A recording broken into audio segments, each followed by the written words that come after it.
Nakaposas at bulletproof vest si Alice Guo sa gitna ng bantay saradong paghahatid sa kanya bukas sa pagdinig sa Senado. Pero kanina sumakit daw ang kanyang tiyan matapos makainom ng tubig gripo sa PNP Custodial Center sa Camp Crame. At nakatutok doon live si Sandra Aguinaldo. Sandra?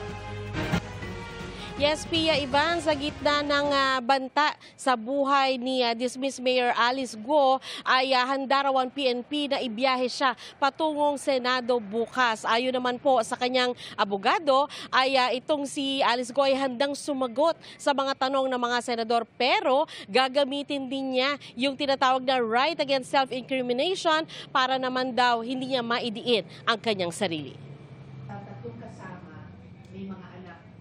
Isang araw bago ang inaasahang pagdalo ni Alice Guo sa Senado, sumakit daw ang tiyan nito matapos uminom ng tubig gripo ayon sa PNP. Parang nagibago daw po doon sa tubig po na gripo po kasi may gripo po doon. So humiling po siya na kung po pwedeng makapagpasok po ng bottled water at ay pinagbigyan naman po yun. Sabi ng PNP, pwede rin siyang dalhan ng pagkain ng mga abogado. Ayon pa sa PNP, walang inaasahang kaanak na dadalaw kay Guo habang nasa PNP Custodial Center. Bukas sa pagbiyahe kay Guo mula sa Camp Crame patungong Senado, poposasan at pagsusuotin siya ng bulletproof vest.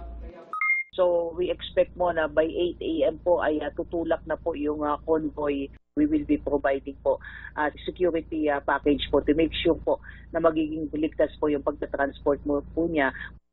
Si Senator Sherwin Gatchalian, maraming gustong itanong kay Guo.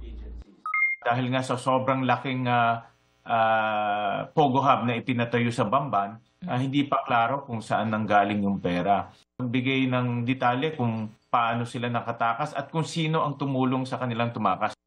Sabi ng abogado ni Guo, sasagot siya sa mga tanong. Pero sa tanong na aniyay ikapapahamak ng dating alkalde, meron daw siyang right against self-incrimination. Ayun nga ang dilemma kasi, di ba? Dahil wala sana problema yan. Kaya lang kung may kaso ka kasi, paano naman kung may mga salita doon na magiging incriminating laban sa'yo, magagamit sa'yo laban sa husgado. Siyempre, hindi ko rin siya mapipilitin na sumagot kung ayaw niya sumagot. Sa tanong kung maaaring maging state witness si Guo, tutol dyan si Senador Gatchalian dahil batay raw sa mga dokumento at mga pahayag ng mga resource person na humarap sa pagdinig, siya umano ang sentro ng Pogo Hub sa Banban Tarlac at may ituturing na most guilty. Hindi naman isinasantabi ng Justice Department na maging state witness si Guo kung makatutulong daw ito na mapanagot ang mas malaking tao sa likod ng Pogo operations. Kung matumbok natin at may makilala pa tayo mas malaking tao dito na nagpapalikod sa mga illegal activities ng Pogo, then she may become a state witness. Sabi ng NBI, may mga tao na raw na umaayos ng pagsuko ni Wesley Guo, kapatid ni Alice, na kamakailan lang ay nagpahayag daw na susuko ayon sa kanyang abogado.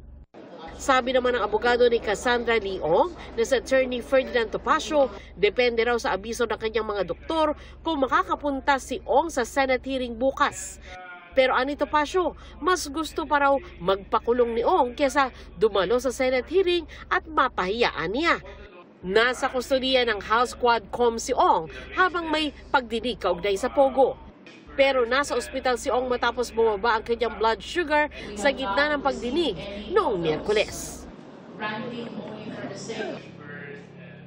Yes, Ivan, ngayon nga lamang pasado alas 5 ay lumabas na dito sa Custodial Center ang mga abogado po ni Alice Guo na sina Stephen David at Nicole Hamilla at kanila raw binigyan ng pag-backgrounder itong si Guo tungkol sa mangyayari sa Senado bukas. Ganun din, sinabi raw nitong si Guo na excited siya na makita itong si Sheila Guo bukas sa Senado. Ayos na rin daw ang kalagayan nito matapos sumakit yung tiyan kahapon. Ivan? Maraming salamat, Sandra Aguinaldo. Inamin ni Alice Guo na meron siyang kamukhang tauhan at sa tingin ng ilang source, nagpapakilos ang dating alkalde ng mga doppelganger na decoy raw para iligaw ang mga tumutugi sa kanya. Inamin din ni Guo na kakilala niya ang abogadong nagnotaryo ng kanyang counter-affidavit at nagsabing nagkita sila sa petsang napaulat na nakalabas na siya ng bansa. Nakatutok si John Consulta. Nitong September 5, matapos i-turnover ng Indonesian Police si Alice Guo sa law enforcement groups ng Pilipinas, dinala ang dating alkalde sa immigration headquarters ng Indonesia. Habang hinihintay ang pag-release ng Indonesian immigration clearance na huling requirement para makabalik si Guo sa Pilipinas, sinamantala ng NBI ang ilang minutong kasama nila si Guo para makakuha ng impormasyon. Unang nagtanong si Attorney Joselito Valle ng NBI Special Task Force. Wala namang tao doon sa Senate. Marami. Yung mga senador ni Lucia. Ang tinukoy ng NBI na Attorney Galicia ay si Attorney Elmer Galicia, ang abogadong nagnotaryo ng counter affidavit ni Guo sa isang human trafficking complaint. Nauna nang sinabi ni Galicia na nakaharap niya si Guo noong August 14. Nang tanungin ng NBI agent si Guo kung kailan sila huling nagharap. Kailan kayo nagharap? Kasi Sunod na nagtanong si Atty. Lito Magno, NBI Assistant Director for Investigation Services, na nagpakita ng litrato ng anyay doppelganger o kamukha ni Guo. Ikaw ka? Sino ito? Ano po, saan po yan? Tao po yun. Lahat ng tao po halos long hair. Kamukha niyo ma? Kamukha niyo po yun. Slimmer version. Ayon sa isang source, naniniwala silang may pinakikilos ng mga doppelganger ang alkalde at pinasasakay sa kanyang mga sasakyan para magsilbing decoy at mailigaw ang mga mahabol na otoridad. Ayon kay Attorney Yellen Agus, hepe ng NBI Violence Against Women and Children Division, sinabi sa kanya ni Guo na hindi niya kapatid si Sheila Guo, bagay na nauna nang sinabi ni Sheila sa Senado. Muling nagtanong si Valle ng NBI Special Task Force kung kumuha na ba ng NBI clearance ang alkalde. Akasado yun, baka sa mga visa applications. Pero sure ako na once ako kumuha sila. Once? Anong mga taon? No, sure. Bago ko maging mayor or mayor ka na? Hindi ko masyado. Baka before. Sa NBI clearance, nakuha ang fingerprints ng isang Alice Guo na ikunumpara sa nakuhang fingerprints ng isang Guo Huaping at lumabas na tugma o pareho ang mga ito ayon sa NBI. Kasalukuyang nakakulong si Guo sa PNP Custodial Center sa Quezon City. Para sa GMA Integrated News, John Consulta, nakatutok 24 oras.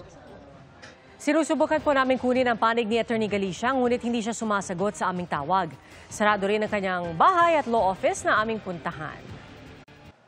Arestado sa Bulacan ang itinuturong suspect sa pamaril sa isang magkapatid sa Valenzuela.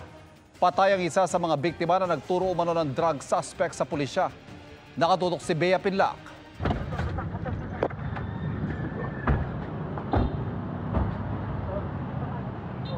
Mamamasyal lang daw sana sa Marilao, Bulacan ang 28 anyos na lalaking ito nang inaresto ng pulisya. Siya kasi ang tinuturong salarin sa pamamaril sa magkapatid na lalaki sa Barangay General T. De Leon sa Valenzuela. 3 buwan na ang nakalilipas. Patay ang 51 anyos na lalaki na kinilalang si alias Iking matapos barilin sa ulo at may dibdib. Sugatan naman ang kanyang nakababatang kapatid ng barilin sa kanang paa. Base sa salaysay ng sugatan, nakarinig siya ng mga putok ng baril. At sa paglabas niya ng kanilang bahay, nakita niya na lang yung kapatid niya na nakahandusay sa may kalsada. Nakita niya rin yung suspect noon na binaril din siya nang makita siya nito. May nakaabang din daw na motor kung saan sumakay ang suspect matapos ang pamamaril. Ayon sa mga otoridad, ang magkapatid na biktima sangkot umano sa iligal na droga na naging informant din ng pulisya. May ilang drug suspects daw na ininguso si Iking at matapos ang ilang araw nangyari ang brutal na pamamaril. Ilang buwan umanong nagtago ang suspect matapos ituro ng biktimang nakaligtas, natunton at minanmanan siya ng pulisya ng higit 1 buwan bago nahuli. Itinanggi naman ng suspect na may kinalaman siya sa krimen. Napagbintangan lang ako. Wala naman po tayong ginagawa masama. Tayo po nagdadala ng kasalanan ng iba. Reklamong murder at attempted murder ang isinampa laban sa suspect. Para sa GMA Integrated News, Bea Pinlac, nakatutok 24 oras. Mga kapuso, patuloy na tumutok sa mga balita. Mag-subscribe sa GMA Integrated News sa YouTube. Sa mga kapuso abroad, samahan nyo kami sa GMA Pinoy TV at www.gmanews.tv.